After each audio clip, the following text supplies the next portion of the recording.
Magandang gabi po sa ating lahat. Ito nga pala ang Iloilo Dispensation of Grace Bible Church. At nandito po tayo sa 7040 7th Street, Lawan Village, Balantang Haro, Iloilo City. Yan po ang ating lugar kung saan po tayo na kukondak na ating physical Bible study, congregational Bible study, every Sundays, Wednesdays, and Saturdays po. Kaya kayo na malapit dito sa Iloilo, you are invited to join us, our congregational Bible study every Sunday. No? Kung malapit din na kayo dito, kung gusto nyo po ninyo matuto ng pag-aaral ng Bible, rightly divided, kahit na po na hindi pa po kayo RD, you can join us kung yan po ang inyong intention, at saka matuto po at makaalam ng tamang gospel na siyang makakaligtas po sa panahon ito ng dispensation of the grace of God. Okay? So, ito yung church po dito sa Iloilo na tanging nagtuturo ng tamang gospel without mix po. Hindi po tayo nagmi-mix ng instruction ng ating Panginoon sa panahon ito ng dispensation of the grace of God, at sa panahon ng time pass, yung instruction ng ating Panginoon sa Israel at yung kanyang instruction again sa Israel sa panahon ng ages to come or in the future after the rapture of the church, no? The body of Christ. Yan po ang ating tinuturo na gospel po na siyang makakaligtas ngayon. At wala na po ibang gospel na siyang makakaligtas sa panahon ito ng dispensation of the grace of God. Kaya kung hindi po yan ang gospel na tinuturo ng inyong denomination, kung saan man po kayo member na church, ay hindi po kayo talaga maliligtas. Dahil isa lang po ang gospel na siyang makakaligtas sa panahon ito ng dispensation of the grace of God. At yan po ay ang gospel na nai-reveal ng ating Panginoong Jesus Christ kay Apostol Paul, ang apostol po sa mga Gentiles kagaya po natin na hindi mga Jews. Okay? So, sa gabi pong ito ay pag-aaralan po natin ng patuloy concerning po sa Genesis chapter 1 verse 28. Dahil nga po for thousands of years, no, we were lead or made to believe, no, ng mga denomination leaders, mga pastors, at mga Bible teachers na yung verse po na yan ay nagko-command kay Adam at saka kay Eve to procreate or to produce babies, to multiply their number sa panahon pong iyon bago sila nagkasala. Hindi po yan. Mali po yung belief na yan. Meron pong nagsasabi, bakit importante pa ba yan? Yes po. Dahil nga po kung hindi importante yan, bakit nga po tayo nililid or binubulag sa katotohanan pong yan sa pamagitan po pag-change ng maraming translation. Okay? Ito pong tip na ibibigay ko po sa inyo.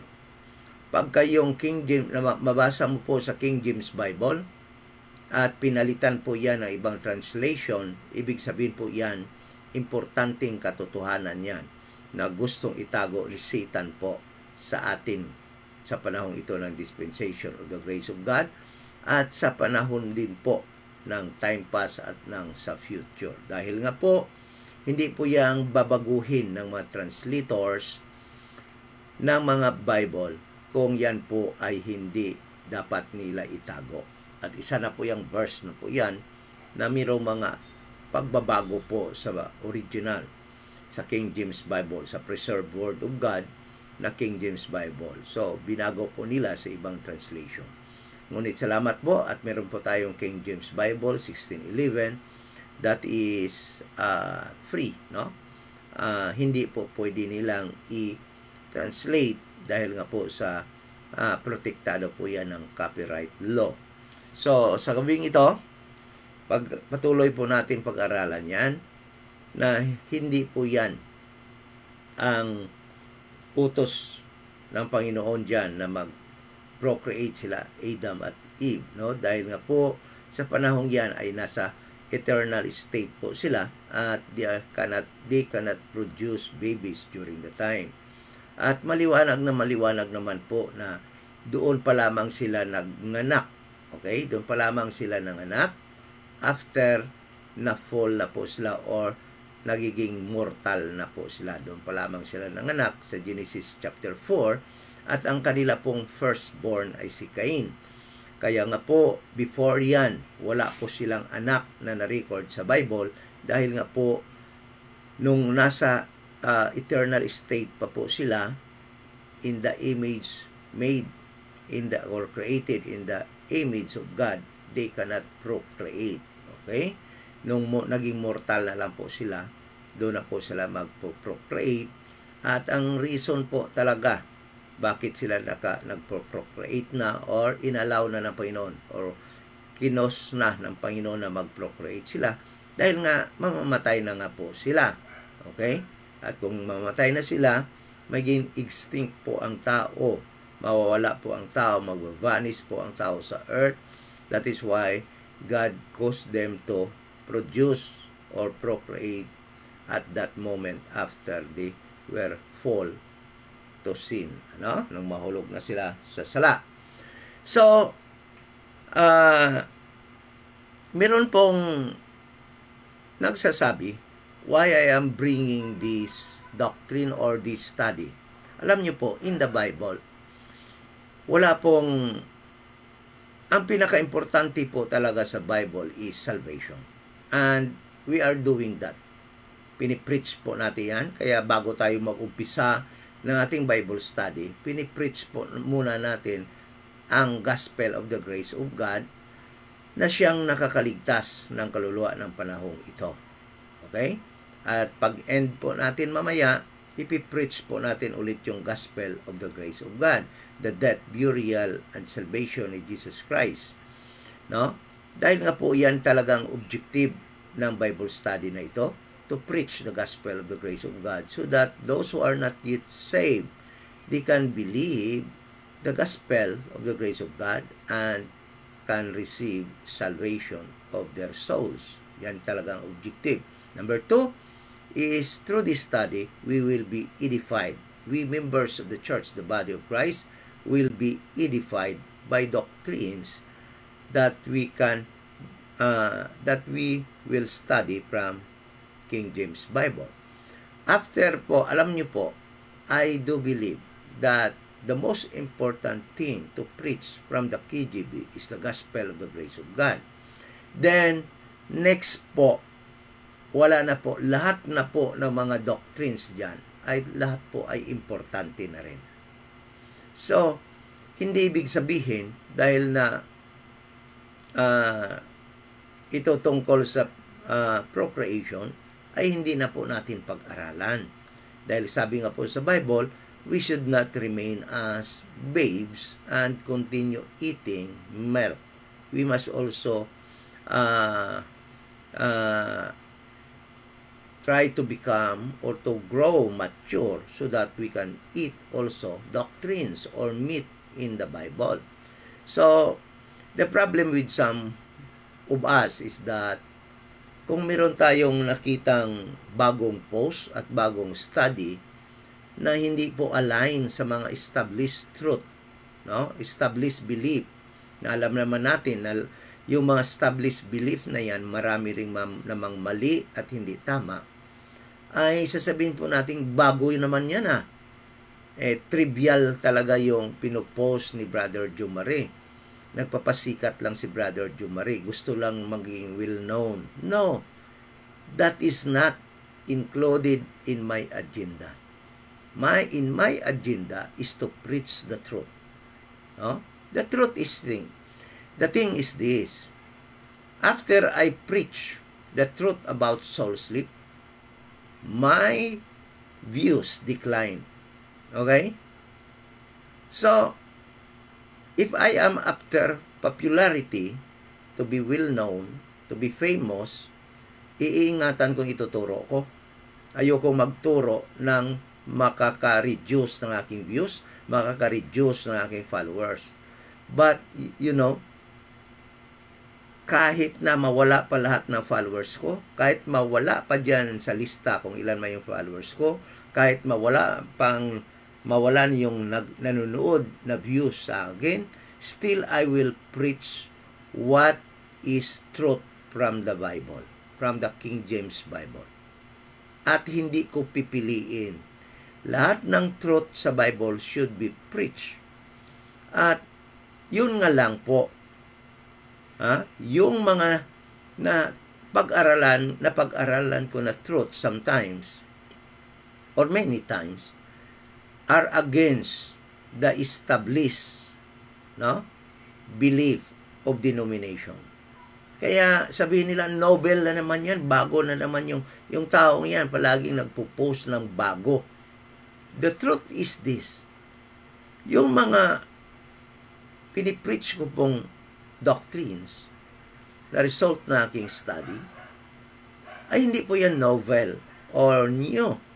They are there in the Bible. The truth is that they were kept, by Satan, from us. Tinatago niya, binablinded niya ang tao for so long. Kaya akala nyo bago yon? No. Andid yan na yan sa Bible. Umpisa nung maisulat ang Bible, andyan na yan, Genesis chapter 1 pa lang yan, verse 28, na hindi nag-command ang God kay Adam and Eve to procreate before their fall. Andid yan na yan, hindi bago yan. Ang bago lang sa akala nyo dahil ngayon lang na ituro sa inyo. Yun ang truth. Yan ang totoo niyan. But it will not deter me, to preach the truth. Kahit nasabihin nyo, bago yan, trivial yung mga post ko, mga Bible study ko, just to get attention. No. Hindi ko. Kasi alam nyo kung after ako sa mga ganon, iingatan ko ito, sasalain ko yung tinuturo ko sa inyo. Ito ayokong ituro to kasi baka magalit yung mga nanonood sa akin. Sabihin ko sa inyo, hindi ako matatakot magalit kayo as long as I am teaching the truth, the result of my personal study that is in the Bible. The thing is this, because we are already established to that belief na ang tao, na si Adan at si Eva ay inutusan na magparami. Kaya parang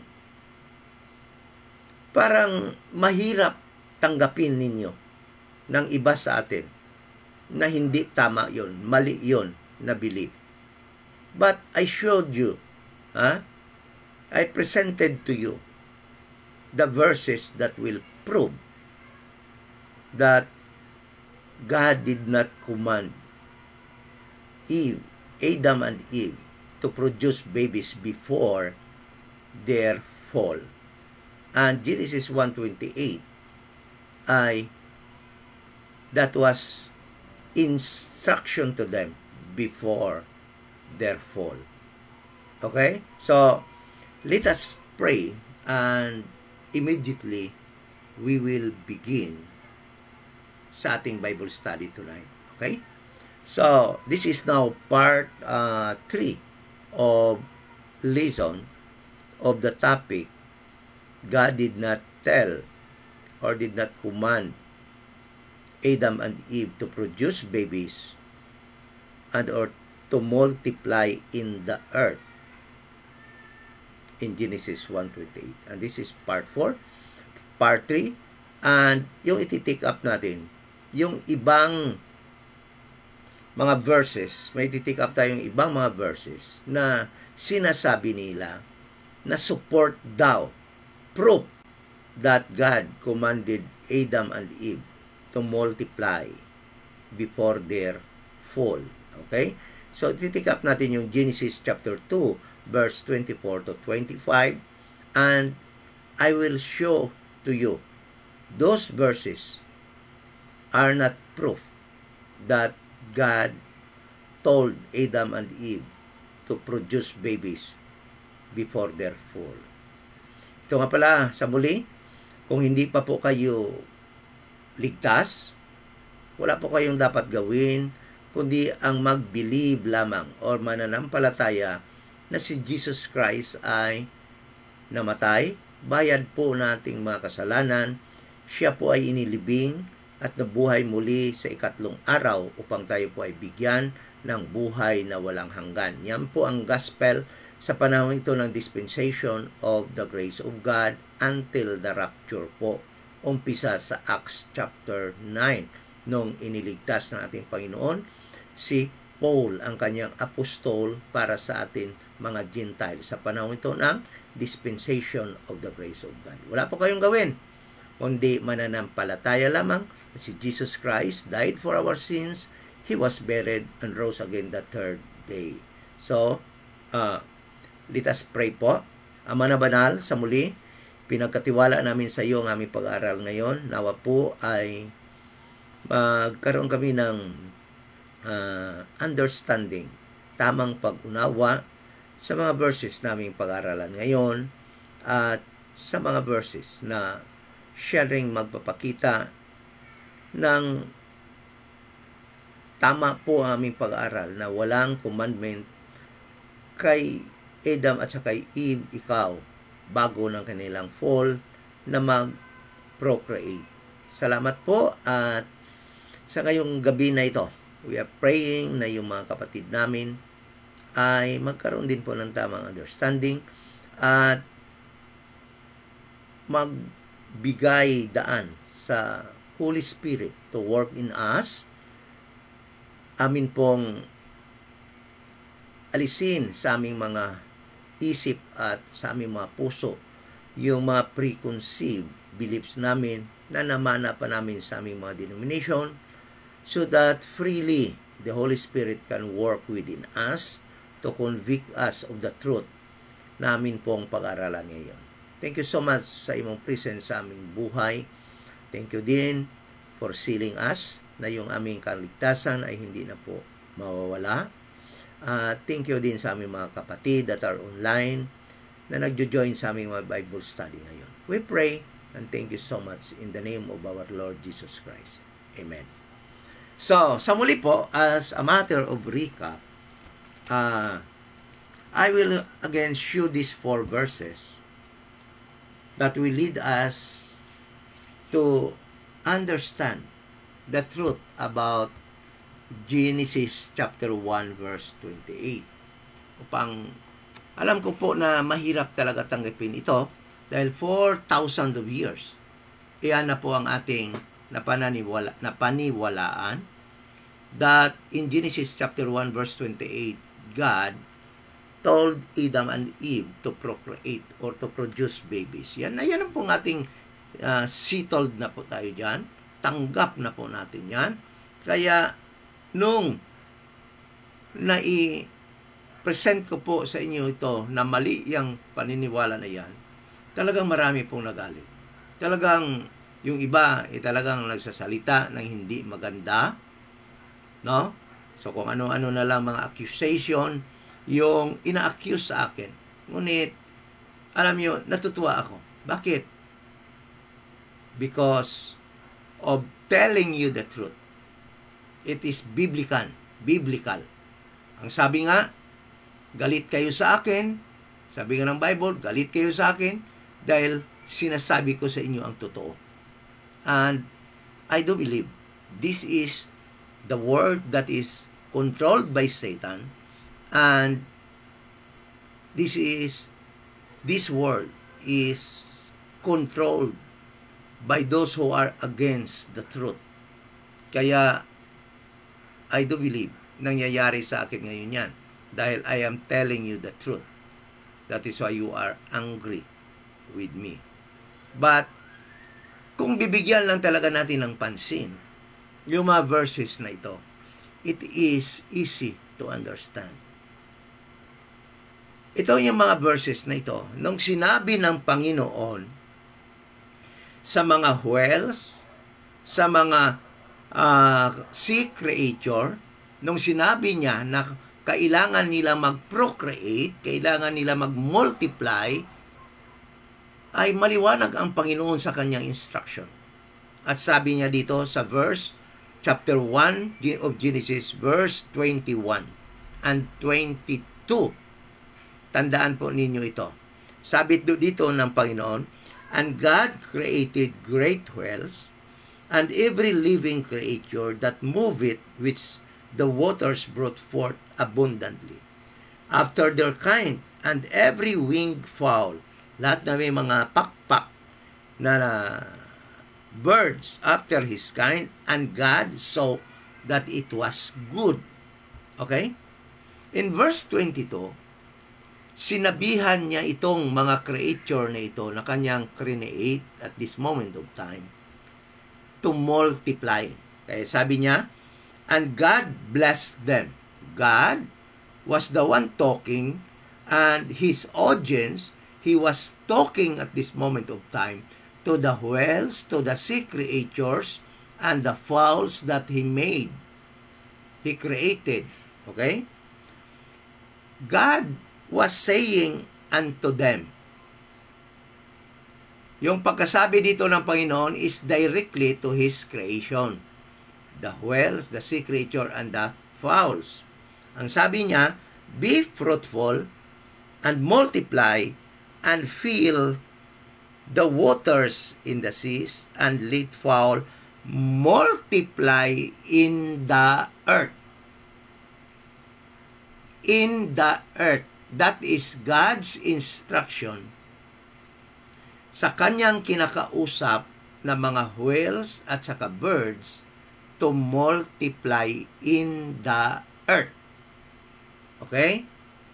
So,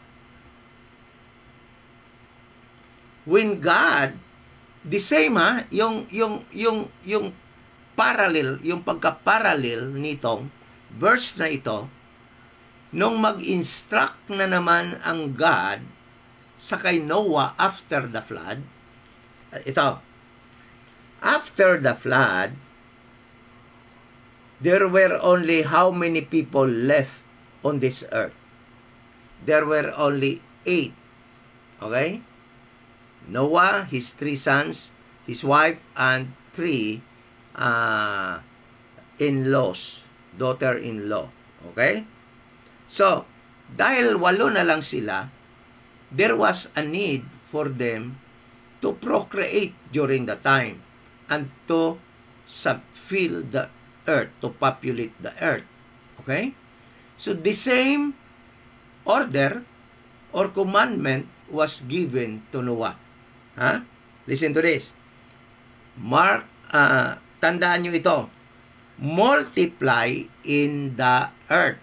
Ibig sabihin yon, yung kinakausap niya ng mga sea creature and birds, kailangan mag-multiply sa earth, magparami in number. Punta tayo sa Genesis chapter 9, verse 7. So, nung pagkatapos ng flood ni Noah, 8 na lang sila. So, mamamatay sila ni Noah because at this moment of time, mortal na yung mga tao, hindi na immortal or hindi na kagaya ni Adam nung panahon before sila nagkasala na immortal sila or in their eternal state. So sa panahon ito after the flood, in-instructionan sila ng Panginoon, kailangan nila magparami or mag-grow in number. So, verse 7, and you, Noah, and his sons and children, be ye fruitful and multiply, bring forth abundantly in the earth. So, in the earth. This command is for Noah and his children to grow in number, multiply, procreate, where? In the earth. Okay? Then sabi niya dito, bring forth abundantly in the earth and multiply therein. Sino ang mamumultiply? Si Noah, ang kanyang lahi, ang kanyang rasa, paparamihin niya in the earth. Okay? So, the same instruction of God to the sea creature and fowls. Multiply in the earth. Okay. But, in Genesis chapter 9 verse 1, there was also a command to Noah. Listen to this. Genesis 9 verse 1. And God blessed Noah, pagkatapos ng baha ito and God blessed Noah and his sons, and said unto them, Be fruitful, and multiply, and replenish the earth. Bakit the earth lang yan? Bakit the earth yan? Hindi in the earth. Kasi, that instruction is not about Noah multiplying their numbers. It is about Noah being the new caretaker of the earth must multiply the earth. Hindi in the earth. Magkaiba yan Ibig sabihin sa verse 1, si Noah bilang bagong caretaker ng earth at ang kanyang mga anak, kailangan nilang maging fruitful bilang caretaker, kailangan nilang i-multiply and i-replenish ang earth. Okay? So, hindi yon command para magparami sila, kundi i-multiply nila, asikasuhon ang earth. Okay? So, Genesis 1:28. Genesis 1:28. Ito yung command kay Adan at Eve. Genesis 1:28. Anong sabi dito? So God, verse 27, so God created man in His own image. In the image of God created He him. Male and female created He them. Verse 28. Nung paggawa niya ng kay Adam at Eve, sabi sa verse 28, and God blessed them. Parehas ng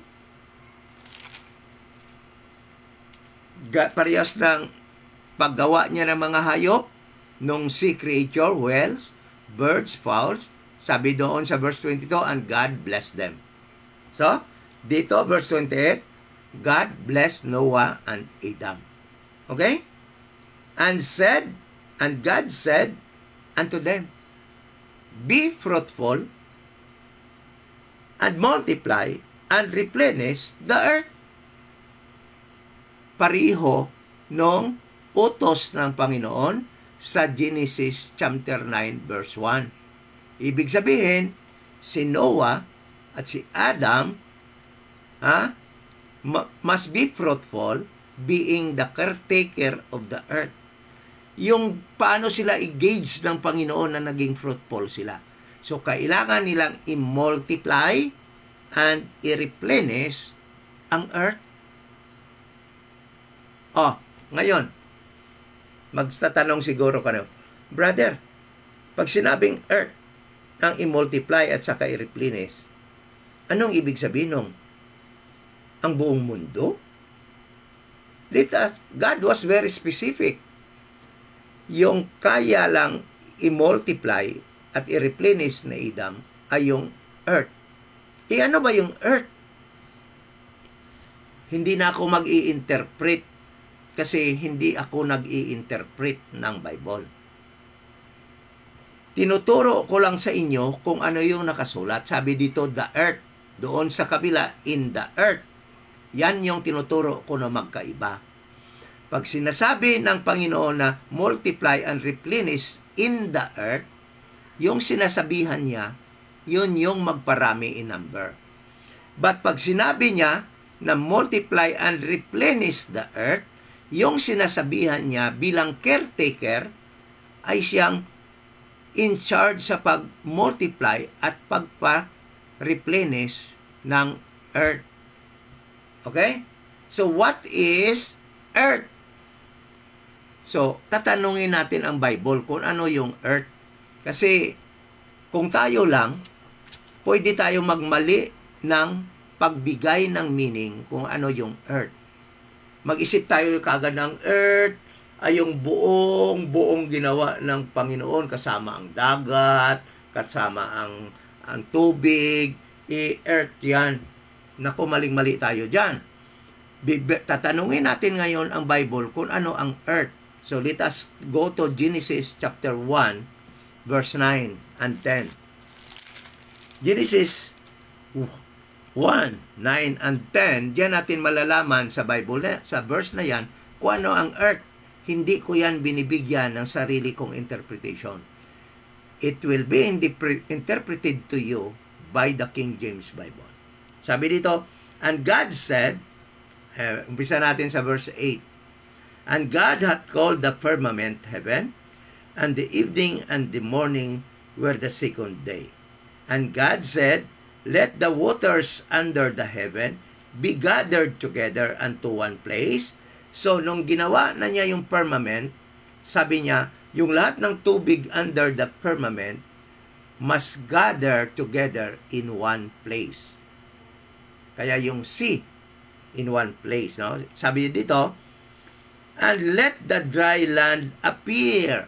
So nag-gather na niya ang tubig in one place, lumabas yung dry land. Verse 10, and God called the dry land earth. So what is earth? The earth is the dry land. Ang tubig, ang tawag doon is sea.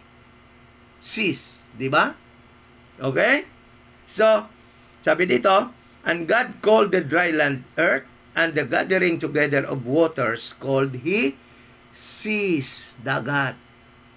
So, ibig sabihin, when God told Adam and Noah to multiply and replenish the earth, ibig sabihin nun ng God, Adam and Eve, being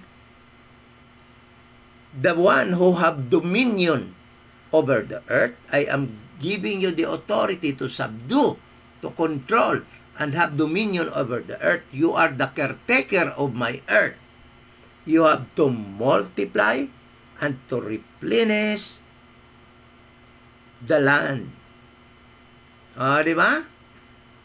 You have to multiply and replenish the land. Ibig sabihin, whatever tinanim ng Panginoon doon sa earth, kahoy, plants, herbs, lahat dyan, creeping things na gumagapang sa earth, Adam and Eve were the in charge of keeping them,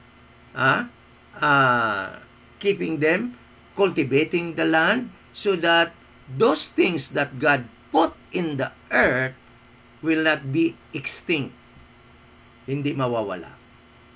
That is the job of Adam and Eve during the time. To keep, dress the earth. Okay? So, because earth is the dry land. So, before their fall, can you see or read a verse that God told Adam and Eve to replenish, to multiply, and replenish in the earth? There is none. Why? Because God never commanded Adam and Eve to multiply in number or to produce babies, to procreate before their fall, bago pa sila nagkasala. They are capable to replenish or to become a fruitful caretaker of God's earth during their eternal state, when they were in their eternal state, because they are created during the time in the image and the likeness of the image of God. They are in their eternal state. So, listen to this. Do not imagine that when they were in their eternal state, they are the same of the body we have today. We have this mortal body. No, it was very different. You can liken their bodies to the resurrected body of Jesus Christ, capable of being in one place to another place in just couple of seconds. Okay? So, ngayon, yung pag-aaralan pa natin ngayon is this. Sabi ng mga gustong i-destroy ang truth na ito, hindi, sabi nila, meron ng anak si Adam, yung command na yan, bago pa talaga magkasala si Adam at si Eve, may utos na talaga yan ng Panginoon. I showed you the verses that in the earth and the earth is very different. Another thing is this. What is the word T-H-E? What is the word the? The word the is a definite article. It is a definite article. You can research that. The is a definite article that refers to a specific noun. Okay? So, let us read again Genesis 1:28. Sabi dito, and God blessed them, and God said unto them, be fruitful, and multiply, and replenish the. This is the is the definite article. And it refers, the definite article the here, refers to a specific noun.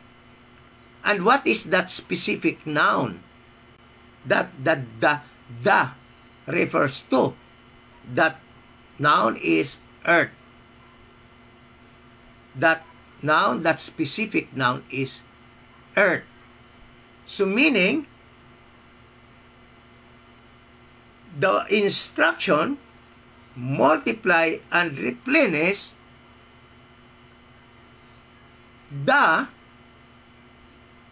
which refers to the noun earth, meaning the one that should be replenished, multiply and replenish is the earth. Because that is the specific noun that the word the definite article the, was referring to. Ibig sabihin, hindi si Adan at si Eva ang mag-replenish.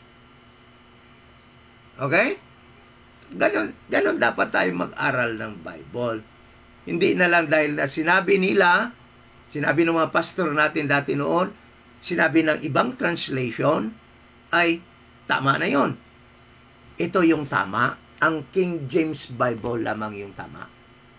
Pwede tayong magmali, but kaya nga hindi natin yan ini-interpret, but pinaniwalaan na lang natin ang sinabi ng Bible. In the earth, in or the earth. Oh. Okay? Maliwanag ba yan? Bago tayo pumunta sa next natin na dapat i-discuss. So, some other people, and I read this in the comments, no, ng aking post. Sabi niba kung ano ng mga bad words na yung mga sinasabi nila sa akin. But I am not deterred by those words, to stop my study. Because that is the truth. Yan yung totoo. So, yung sabi nila ng iba, yung Genesis chapter 2, it was spoken by God before Adam and Eve fell, no? Bago sila nahulog. Before their fall. Kaya, sabi nila, kaya patunay yun, proof yun, na ang God talagang nag-command sa kanila to procreate before their fall. Maling-mali yun. Bakit? So, babasahin natin. Sabi dito, umpisa natin sa verse 19. And Adam gave names to all cattle, verse 20, and to the fowl of the air, and to every beast of the field. But for Adam, there was not found an helpmeet for him. So, ito. Sabihin ko sa inyo. The purpose of God creating Eve at this moment of time before their fall was not to be his wife, to propagate. No? Hindi, yun ang the principal reason why God created Eve. No? Was not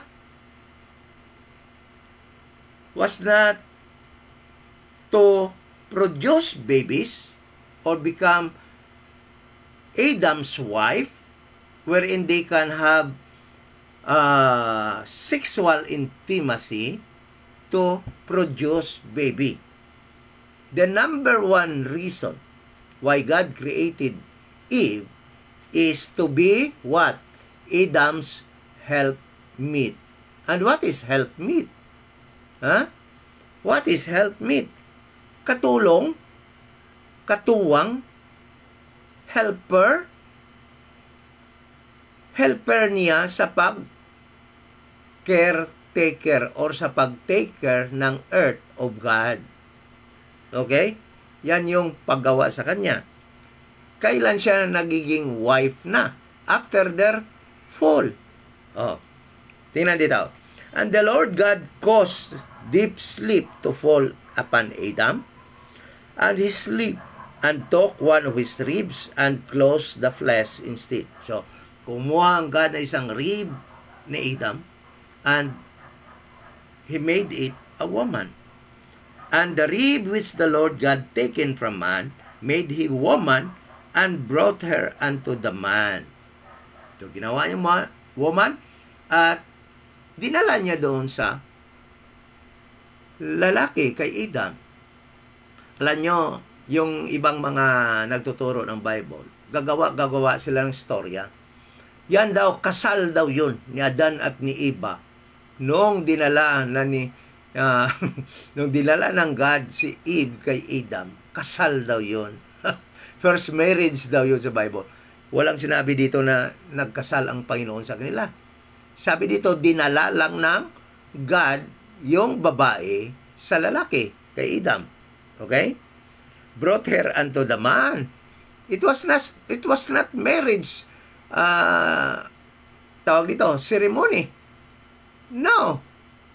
The verse very clear that God brought the woman unto the man. Hindi yon kasal. So, sabi ng mga pastor, ng mga baptist, kasal daw yan. Wala namang marriage na sinabi dito. Walang nuptial dito na nangyari. But he gave, binigay lang niya doon sa man. And Adam said, this is now bone of my bones and flesh of my flesh. She shall be called woman because she was taken out of man. So, that thing, no? Adam was talking at this moment of time. Sabi ni Adam, this is now my bone, and Adam said, kaya si Adam ang nagsasalita dito, this is now my bone of my bones, and flesh of my flesh, she shall be called woman because she was taken out of man. Okay? So, verse 24, therefore, this is now a prophetic statement of God. Therefore, verse 24 and 25, according to many, naniniwala sila na si Adan daw at si Eva ito, kaya sabi nila, talagang sinabihan sila magparami kasi gawain ng mag-asawa ito, ang sinasabi dito. No, hindi ito si Adan at si Eva. Bakit? I will tell you, I will I will show you from the verse itself that these were not Adam and Eve. Sabi dito, therefore, it was a general conclusion that will happen in the future. This is a prophetic statement of God that will happen when people will begin to procreate in the world, in the earth. Bakit? Hindi mangyayari ito sa time ni Adam and Eve before their fall, bago sila magkasala. Hindi mangyari ito. Bakit? Sabi dito, therefore, it is a conclusion. Shall a man leave his father and his mother, and shall cleave unto his wife, and they shall be one flesh. It speaks of marriage. It speaks of marriage. Alam nyo, hindi ito si Adan at si Eva. Bakit? Ang instruction, kailangan mag-leave sila sa kanilang father at mother. Si Adan at si Eva, wala namang father at mother. Paano sinong iwanan nila mother at father? So meaning, this is not Adam and Eve. This instruction are not for Adam and Eve. These instructions is prophetic and will happen in the future after the people or mankind will procreate and will multiply in the earth after their fall. Yung mga tao na mapanganak doon na meron ng na isinilang na meron silang mga magulang. Yung mga isinilang na pagkatapos dumami nung nagkasala si Adam, they will be born. They were not created being. They were here on earth by procreation. And because of that, their appearing in the earth was because of procreation that was between their father and mother. So, sa panahon na yan, sabi ng Panginoon, pag nag-asawa na kayo, when you will marry in the future, you must leave your mother and your father and will cleave unto your wife, and you will be one flesh. Then in verse 25, and they were both naked. So yung mga mag-asawa in the future, after the fall of Adam and Eve, na may mga magulang na, kailangan nila iwanan ni kanilang magulang, at kailangan nila mag-cleave sa kanilang asawa, at yung mag-asawa na yan, magiging naked, at hindi sila, both of them naked, the man and his wife, and they were not ashamed.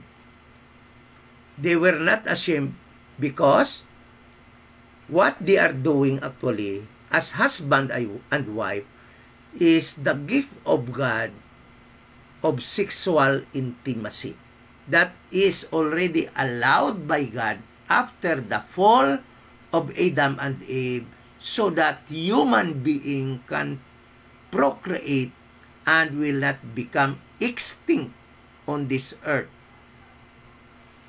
Because there is a need now for human being to procreate, dahil nga kung hindi mag-procreate, mawawala yung tao dahil si Adan at si Eva mamamatay na. So, kailan nag-umpisa ang tao para magdami? Nung nagkasala na si Adan at si Eva. Okay? Dahil nga, mamamatay na nga rin sila. Kasi sabi ng Panginoon, if you eat that fruit of the tree of the knowledge of good and evil, you will surely die. So, dahil mamatay na sila, God caused them to procreate. So, yung mga anak nila, may mga parents na yon, may father and mother na yon. So, pag nag-marry na sila, para mag-procreate na naman, kailangan nilang iwanan ang kanilang magulang at mga magulang to cleave with each other, and to produce babies, to procreate, to multiply in the earth. So that is a prophetic statement. This verse 24 and 25 is not God's instruction to Adam and Eve, but it is prophetic that will happen in the future during the time na meron ng mga parents, yung mga tao na mapapanganak nila ni Adam and Eve na mag-multiply na. So this is God's procedure of marriage in the future, not for Adam and Eve. And listen to this. And they were both naked, the man and his wife, and they were not ashamed. Bakit hindi si Adan at si Eva ito? Ha? Itong mag-asawa na to, na umalis, iniwanan ang kanilang mga magulang upang mag-cleave to each other, bakit hindi sila nahihiya nung mag-naked sila? Kasi ito yung sexual intimacy ng mag-asawa. So, bakit hindi si Adan at si Eva ito? Kasi si Adan at si Eva, nung panahon na hindi pa sila nagkasala, hindi nila alam na hubad sila. Oh, why? Because they were in their eternal state during the time. Kailan nila nalaman na sila ay nakahubad? Ito, basahin ko sa inyo. Verse 6. Sabi dito, and when the woman saw that the tree was good for food, and that it was pleasant to the eyes, and a tree to be desired to make one wise, she took of the fruit thereof, and did eat, and gave also unto her husband with her, and he did eat. Kumain na silang dalawa ng fruit of the tree of the knowledge of good and evil. Then, verse 7, and the eyes of them both were opened,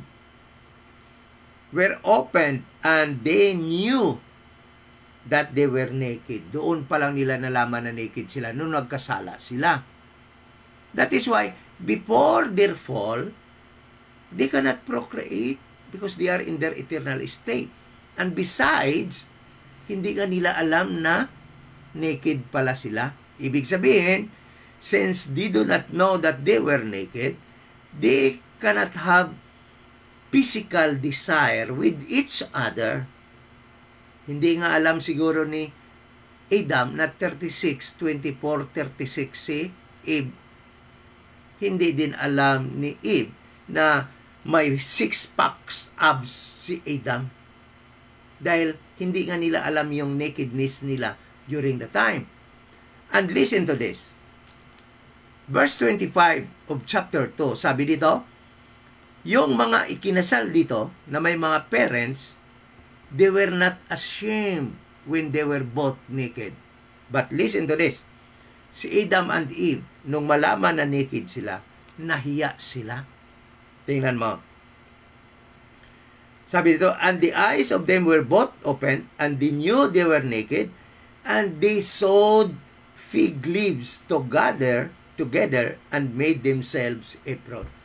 Nahiya sila, kaya nagtahi sila ng apron of fig leaves and covered themselves. Okay? At nung hinanap na sila ng Panginoon, anong sabi nila? Verse 10. And he said, I heard thy voice in the garden, and I was afraid because I was naked. Tingnan mo. But itong naked dito, na dalawang tao, man and woman, in Genesis 2:25, they were not ashamed. Huh? But Adam and Eve, when they knew that they were naked, they were ashamed. That is why hindi nga si Adan at si Eva yon. So, Genesis chapter 2, verse 24 to 25 are not proof that God commanded Adam and Eve to multiply before their fall. Kailan sila nag-umpisa mag-multiply? when they were already mortal being. In Genesis chapter 4, sabi dito, tingnan mo, kailan sila umpisa nag-procreate? Kailan sila may instruction to procreate? After their fall. After na nagkasala na sila. Tingnan mo, sabi dito, Genesis 3:16. Sabi dito, and 15, and I will put enmity between the seed of the woman and between thy seed and her seed. It shall bruise thy head, and thou shalt bruise his head. So, nag-prophesy na ang Panginoon that the woman will give birth. Verse 16, unto the woman he said, I will greatly multiply thy sorrow, and thy conception in sorrow thou shalt bring forth children. Dito na sinabihan ng Panginoon si Eve na magdadala ka ng mga anak. You will produce babies. Kailan yan? When was that command?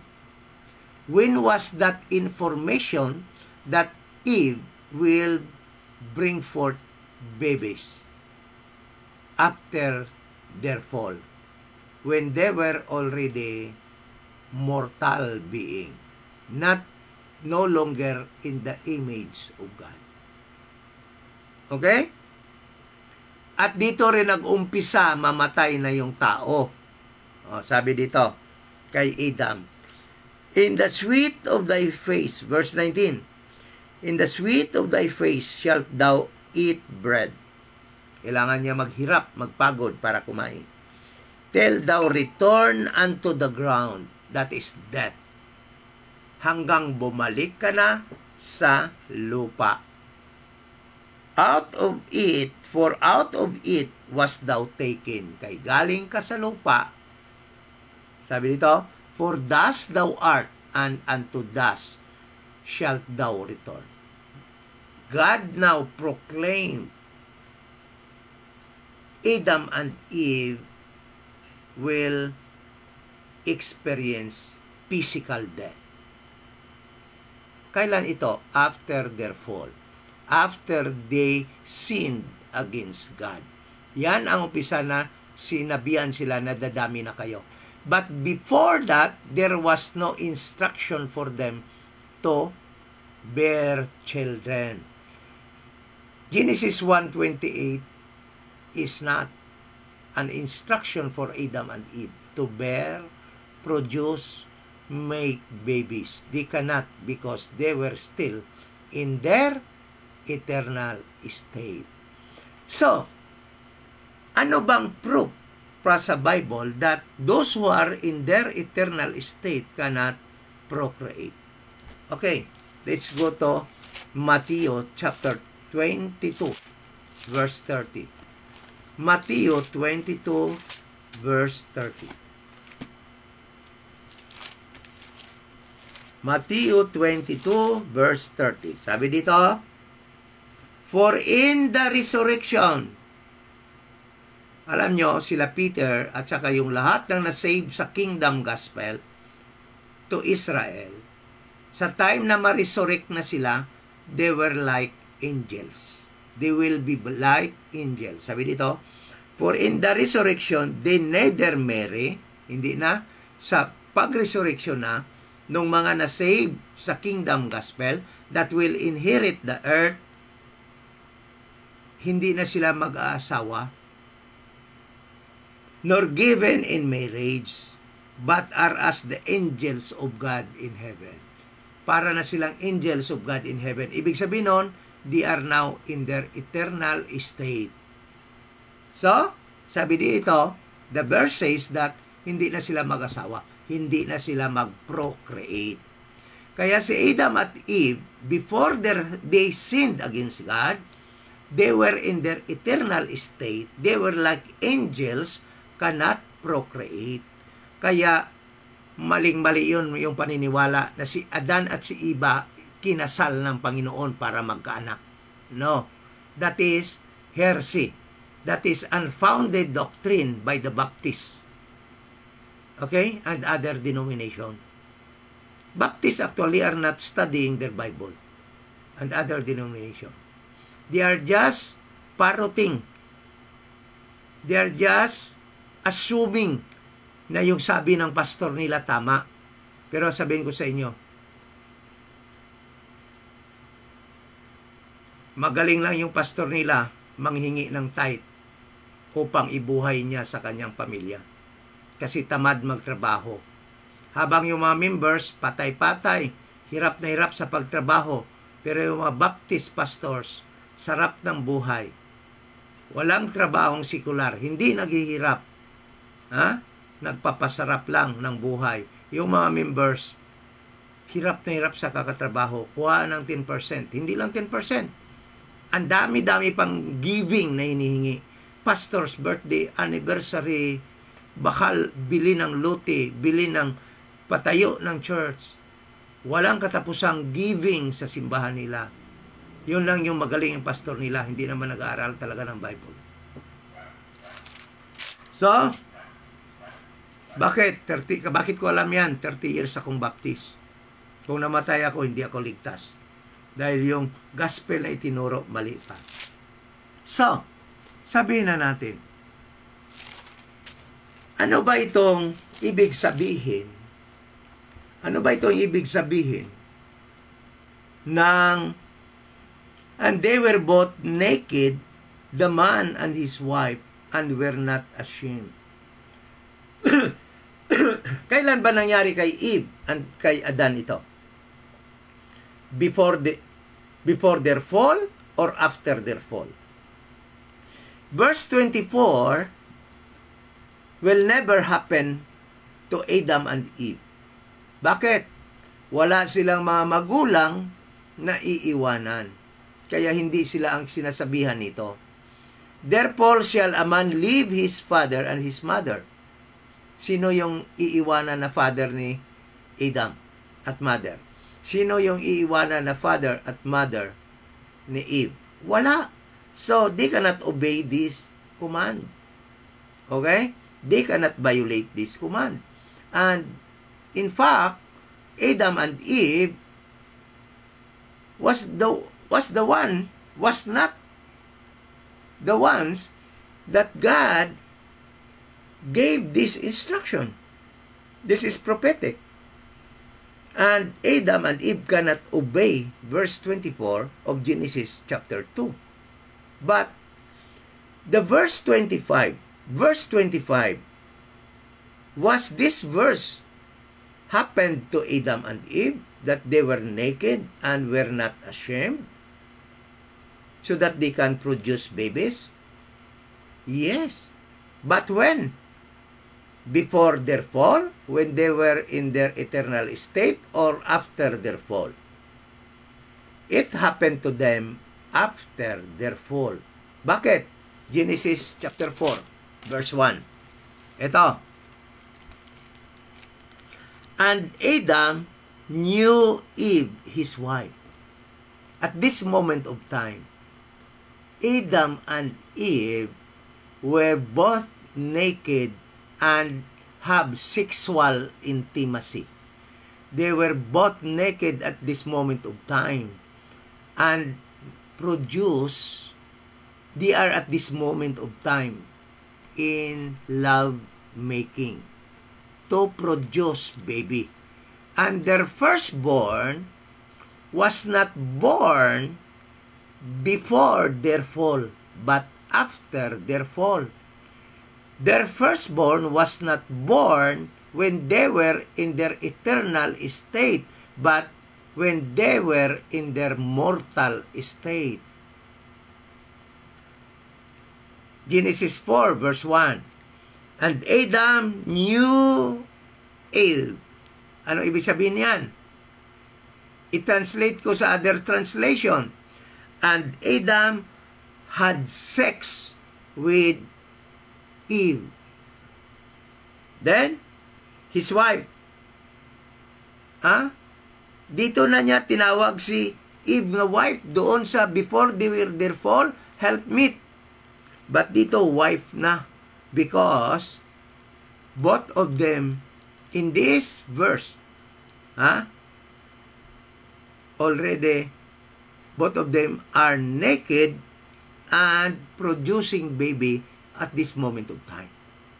So, verse 2, Genesis chapter 2 verse 25 happened to Adam and Eve after their fall, when they were already in their mortal bodies, not before their fall, when they were in their eternal bodies.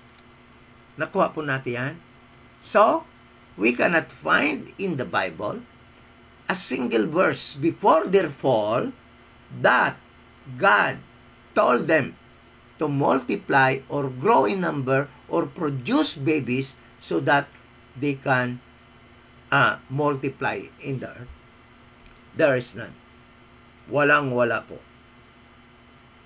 Okay? So, Genesis 2:25 was explained by Paul, actually. So, tingnan mo, kailan ba? Ang good example dito ng verse 24 was actually Jacob. He left his parents, Isaac and Rachel. Isaac and Rebekah. Okay? Isaac and Rebekah. He left his parents, father and mother, to get a wife, no? To the family of his uncle Laban. And Rachel and Leah, okay, left his parents, Laban and his mother, and cleave unto their husband Jacob. Okay? That is what God says in this verse 24 of Genesis chapter 2. Adam cannot do that. Why? Adam don't have what? Father and mother to live. So, alam nyo, kung intindihin mo lang talaga yung verse, hindi naman natin talaga ini-interpret yan. That is not interpretation. That is understanding the verse, what it says, and what it means. I just believe what it says. At I am directing to you to what it says. What it is saying, so that you can be freed from wrong belief that we inherited from the denomination teaching. Are you angry with me because I am telling you the truth?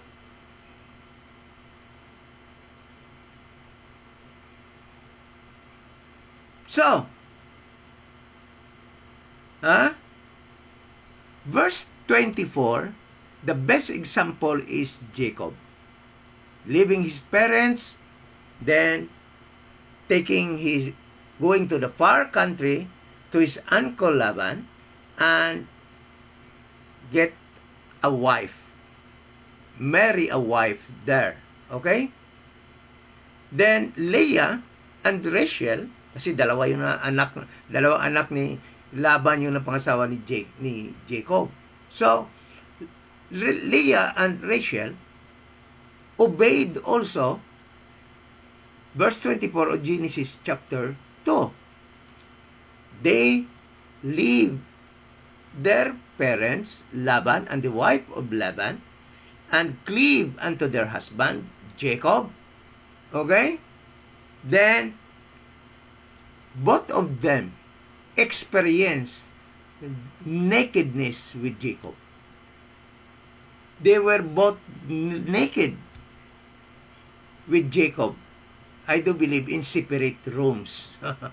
No? Iwan ko lang kung hindi naman siguro threesome. Hindi naman siguro nangyari yon, no?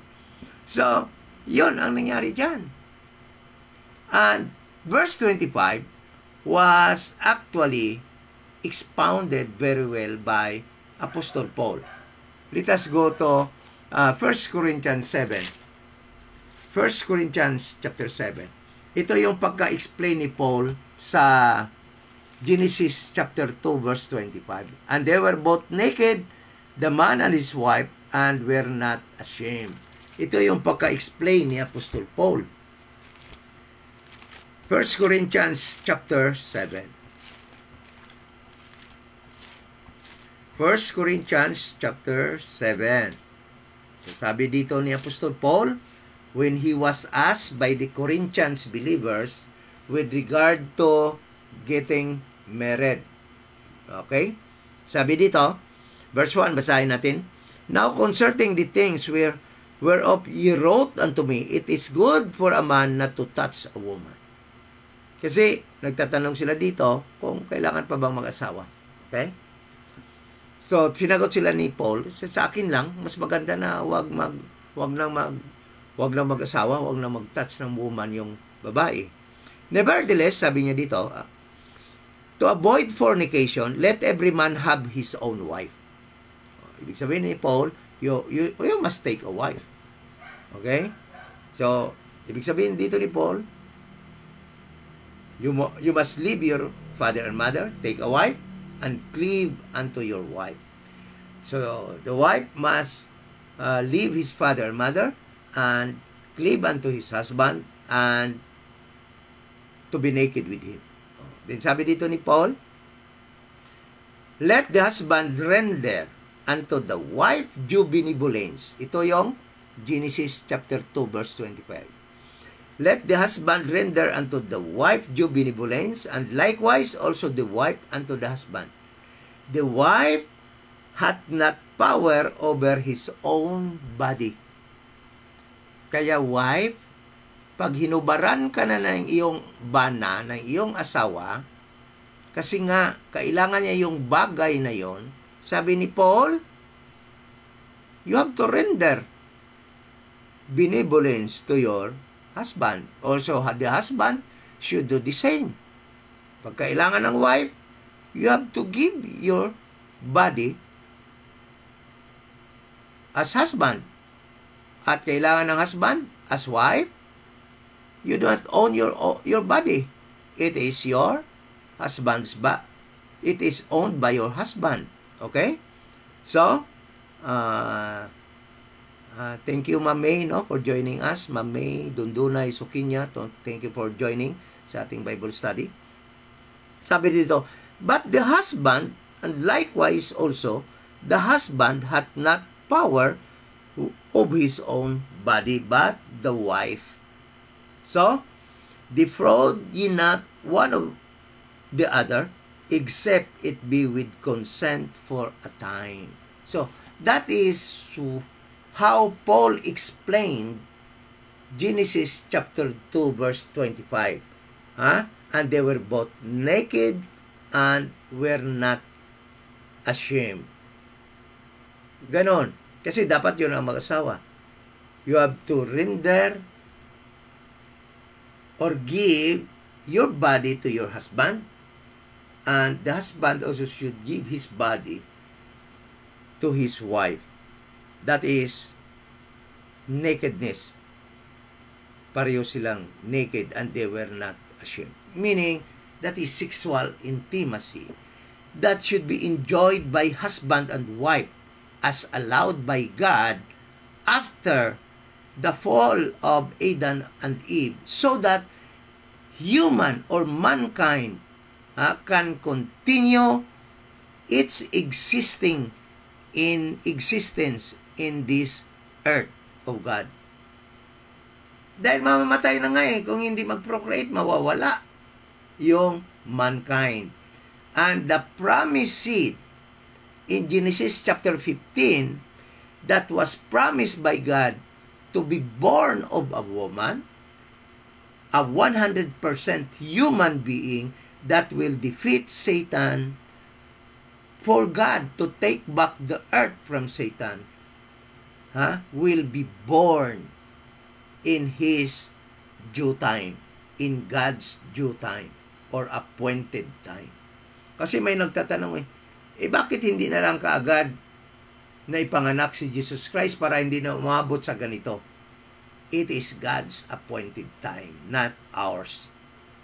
We cannot question God. He is God and we are just a clay na kanyang hinuhulma. Okay? So, the truth is, procreation begin only in Genesis chapter 3 after Adam and Eve fell. Nahulog na sila sa sala. There was no command for Adam and Eve to procreate before their fall. Wala. There is none. Kaya yung Genesis 1:28, it is not a command of God for them to grow in number, to multiply in number, but to cultivate and keep and dress the earth of God. Ano yung earth? Tiningnan na natin kanila, the dry land that appeared after God gathered the water that was under the firmament in one place. Okay? So, naintindihan na po natin? Maliwanag na po ba? Kung hindi pa maliwanag yan, then let us again talk about this in the next session. So, kailan lang nag-umpisa ang procreation? After the fall of Adam and Eve. Listen to this. Let us read again. Genesis chapter 3, verse 16. Ito ang command. Ito yung information. Actually, it was not a command. When God begin or cause human being to procreate, He did not command them, but He gave information to Adam and Eve that He will cause them to start to procreate. Genesis chapter 3. Walang komanda for Adam and Eve. Pinaalam lang sa kanila na dadami na kayo. Tingnan mo, Genesis chapter 3 verse 16. Ang sabi dito, pagkatapos nila magkasala, sabi dito, unto the woman he said, I will greatly multiply thy sorrow and thy conception.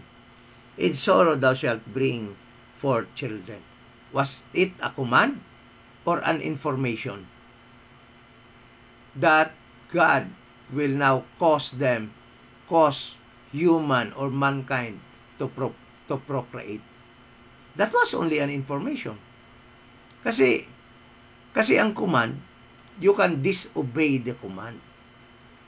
At this moment of time, God will cause them to procreate because of the need for human to multiply so that its existence in the earth will not be extinct. Hindi mawawala. So that the promised seed in verse 15 can come out later in His appointed time. Okay? Sabi dito, in sorrow thou shalt bring forth children. Sabi, sa kalisod or sa kalungkutan, kasi sakit nga naman yung mga anak. In sorrow thou shalt bring forth children. That was an information that Eve will bring forth children. That was not a command. No? Because, ibig sabihin, by hook or by crook, Eve cannot say, I will not bring forth babies because God will cause them to procreate. They cannot refuse. So that is why it is not a command, but they were informed by God that procreation will begin because if it will not be caused by God, human being or mankind will become extinct on this earth. Why? Dahil nga 900 years after, mamamatay na nga si Adam. Kung hindi sila mga anak, di wala ng tao. O, di ba? Saan lalabas si Jesus Christ that will defeat Satan? Wala. Okay? So, dito lang nag-umpisa ang procreation after they sinned against God, not before in their eternal state. Kailan mag-umpisa mamatay? Alam niyo ba kung saan nag-umpisa mamatay? Dito din. Sa Genesis chapter 15. After their fall. Ha? Bakit? Tingnan mo. Verse 19, Genesis chapter 3.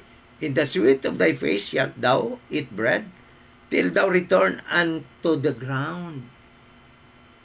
Before their fall, there was no information given to them that they will die. The only information that was given to them is that when you eat the fruit of the knowledge of good and evil, you will die. That was the information.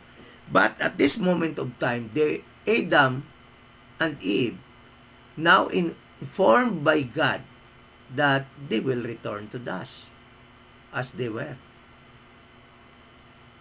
Meaning, at any time, they can die. Luckily, or sabi na lang natin ito, Adam was still blessed to live for another 900 years. Okay? So, thank you, Pastor Dan Kundibalyamar, for joining us. So, God actually did not command Adam and Eve in Genesis 1:28 to multiply in number, but to multiply and cultivate the earth of God. So, sa mga bago pa lang naka-join, you can start, para maintindihan yung mabuti ito, pwede po panoorin ninyo ang part 1 nito, nasa akin lamang Facebook or sa YouTube channel. So, part 1, part 2, and part 3. So, to have better understanding of this study, God did not tell Adam and Eve to produce babies or to multiply in the earth in Genesis 1:28. Tatlong studies na po ito, tatlong session na po ito to have a clear understanding of this. Panoorin niyo po ang part 1, part 2, and this one po, part 3, ang Tonight Bible Study po. Okay? So, hopefully, naging maliwanag na po sa atin yan. Naging maliwanag na po sa atin yan. At kung hindi pa, you can comment in a comment section so that mabasa ko at masagot ko po yung mga katanungan ninyo. But don't ask question unless you already viewed, or watched part 1, part 2, and part 3 of this study. Kung nanood ka lang sa last part, then magtatanong ka na, sigurado ko na mismo yung early part of the video. So, you have to go back to part 1, part 2, and then this Bible study, itong gabi na to. Then, hindi nyo pa rin maintindihan, then you can ask question po sa comment section at babalikan ko po at babasahin ko po yung mga nakasulat sa comment section po upang bigyan ng kasagutan. Yung sa atin lang po is huwag po natin i-twist yung kung anong sinasabi ng verse. Hindi po natin iti-twist. Hindi po natin gamitin yung ibang translation. King James Bible lang po, 16:11, yung gagamitin po natin because that is the preserved word of God. At yung mga ibang translation ay they are actually perverted. No? Hindi na yun purified Word of God. So, thank you so much sa gabing ito. Ito nga pala Iloilo Dispensation of Grace Bible Church. Tanging church na nagtuturo ng tamang gospel in this dispensation of the grace of God, that a person can only be saved by believing the gospel of the grace of God, that Jesus Christ died for our sins, He was buried and rose again the third day to give us eternal life. Hindi po tayo masisave ng accept dahil hindi po yan ang gospel of the grace of God. Hindi po tayo masisave ng pagluhod doon sa harap ng altar dahil hindi po yan gospel of the grace of God. We cannot be saved by confessing our sins because we are not Israel. We are Gentiles. We are not included. We are not part of what God had promised to Israel. Ephesians chapter 2 verse 11 to 12. Basahin natin yan. Ephesians chapter 2 verse 11 to 12. Basahin natin yan para sigurado. Sabi dito, Ephesians chapter 2 verse 11 to 12. Alam niyo, hindi ko pa nadinig to sa mga baptist na itinuturo. Sabi dito, wherefore remember that ye, being in time past Gentiles in the flesh. Yung sinasabihin dito ni Paul, yung mga Gentiles, who are called uncircumcision by that which is called circumcision in the flesh made by hands. That at the time, nung time ng Genesis, hanggang Mateo, hanggang Acts 7, at the time, sabi dito, ye were without Christ. During ng earthly ministry ni Christ sa Israel, time pass yan. Sabi doon, tayo ng mga Gentiles, walang Kristo. Ye are without Christ, being aliens. The reason, bakit wala tayong Christ during the time sa earthly ministry ni Christ, because we are aliens from the Commonwealth of Israel. Dahil hindi tayo kasali sa nation Israel. We are not citizen of nation Israel. Because God came to Israel only during His earthly ministry. Anong sabi diyan? I am not sent but unto the lost sheep of Israel. Matthew 15 verse 24. And strangers from the covenants of promise. Wala tayong kinalaman doon sa promise at covenants sa Israel. Having no hope, we don't have hope during the time sa earthly ministry ni Christ without God in the world. During the time, God gave us, no? Or given up by God. Ano sabi? God gave you up. Okay? In Romans chapter 1 verse 8. So, ibig sabihin yan, mga kapatid, I do believe that in this 3 session of ours about this topic, God did not tell Adam and Eve to produce babies or multiply in the earth in Genesis 1:28. I do believe that all the verses needed to prove this truth been already laid down to you.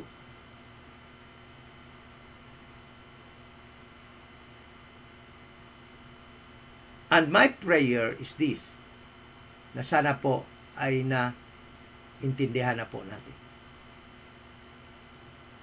I am saddened that some of our brothers and sisters, no, heard unbecoming words, no? Or mga, sabi na lang natin, mga masasamang salita because of this study. But to tell you again, it will not deter me to preach the truth and to tell you the truth. Dahil alam ko, bago ko pa ito inimpisahan, talagang maraming magagalit. Kasi this is against the very established false doctrine that most denominations believe and taught for the longest time. Na command yun ng Panginoon ang Genesis 1:28 for Adam and Eve to multiply in number.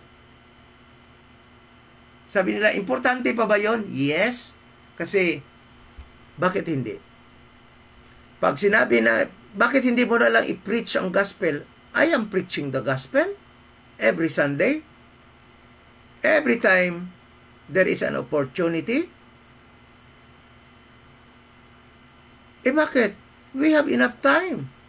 This is now for us to grow in grace, knowing the truth of God, so that we will be edified by the Word of God. This is edifying, na malaman natin at we will be freed from wrong belief. Another thing is this. Is soul sleep not edifying? Alam nyo, nung malaman natin yung truth na yan, talagang napakasaya ko na ganun palang katotohanan na pag namatay tayo as believers in this and members of the church, the body of Christ, natutulog lang pala talaga muna tayo, and we will be awakened by the sound of the trumpet and the shout of the angels during the rapture. Napakasarap na we are believing the truth than we are believing the lie or the untruth na hindi tama. Sabi, saan tayo pupunta? Doon sa Abraham's bosom. Hindi natin lugar yon, para lang yun sa mga earthly people of God. Diba? Hindi atin yun. We have separate instruction, separate destination, and separate teaching para sa atin, member of the church, the body of Christ. So, yun. Kaya napakaganda na ma-free tayo sa maling akala. Tingnan mo, sabi ng mga karamihan, lalo ng mga denomination, including Baptist, where I came from, ang church daw, ang body ni Christ daw, ang church, yan daw ang bride. Maling-mali yun. Kasi yung bride ay yung Israel. Nasa Genesis, nasa Revelation 19, di ba? Church, ang bride is yung Israel, New Jerusalem.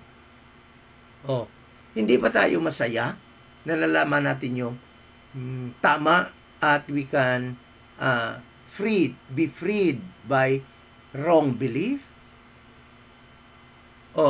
Hindi pa tayo masaya dahil nalaman natin na ang gospel pala na makakaligtas ay ang death, burial, and resurrection ni Jesus Christ at hindi yung John 3:16? Hindi ka ba masaya niyan? Kasi kung nag-dwell tayo sa John 3:16 as taught by the denomination, mamatay tayong nagbibilib na ligtas tayo, ngunit pagkamatay natin, hindi pala.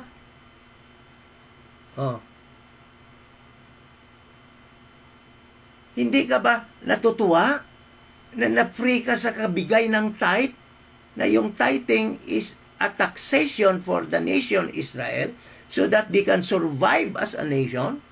Hanggang ikaw na Gentile na hindi ka naman pinabibigay ng tithe, ibigay-bigay ka ng tithe dahil nga yun ang sabi ng pastor? Hindi ka ba natuwa niyan sa truth na yan?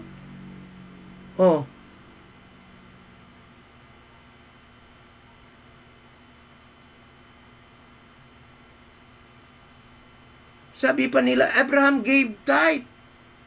That was once only, and it was a spoil from war. Did you win a war? Did Melchizedek bless you with wine and bread so that you will give a tenth? Did you win a war? Do you have a spoil from war? You were deceived by pastors.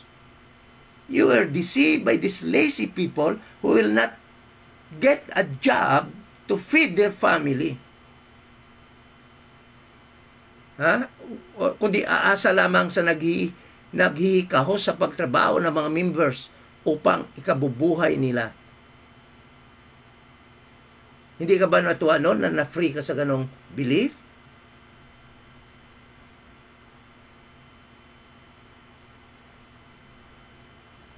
I think that's enough for tonight.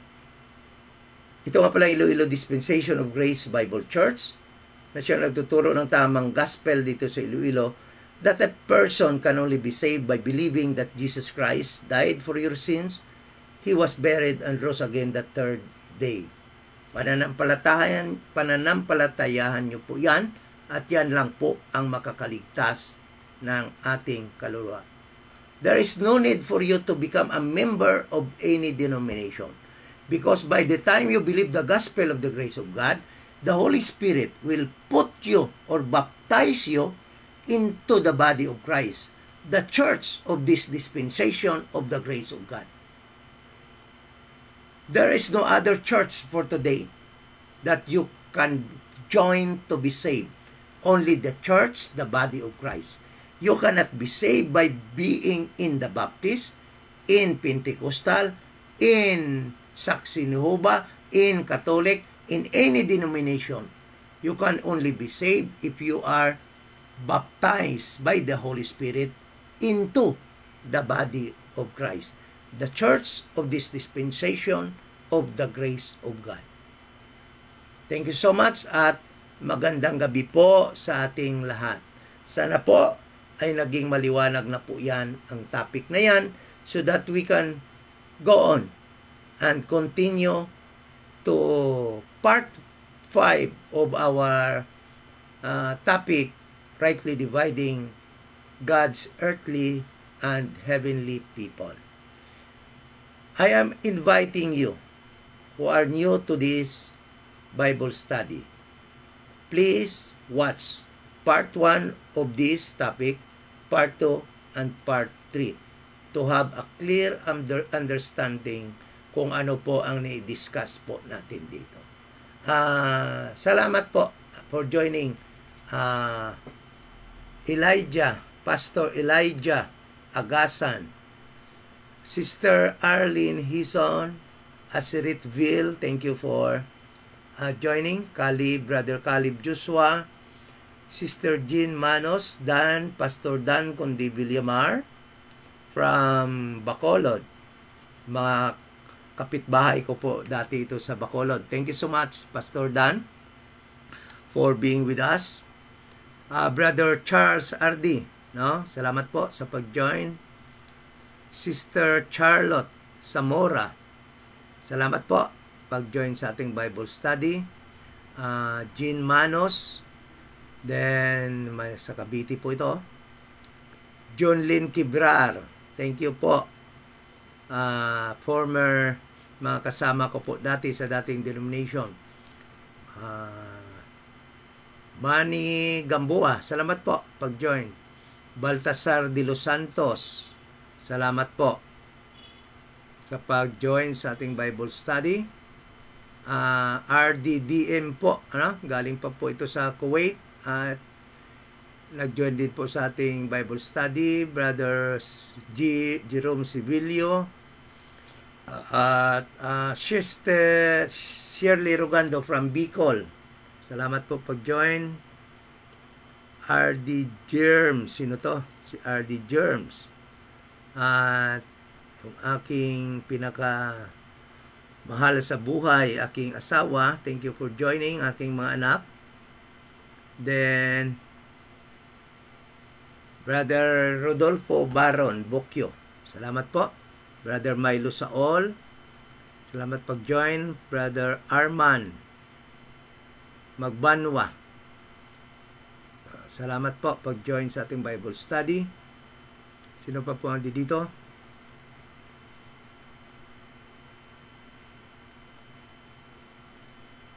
Magandang gabi po sa lahat. Let us close po sa ating Bible study ngayong gabi. Ama na banal, salamat po sa yung salita namin na pag-aralan.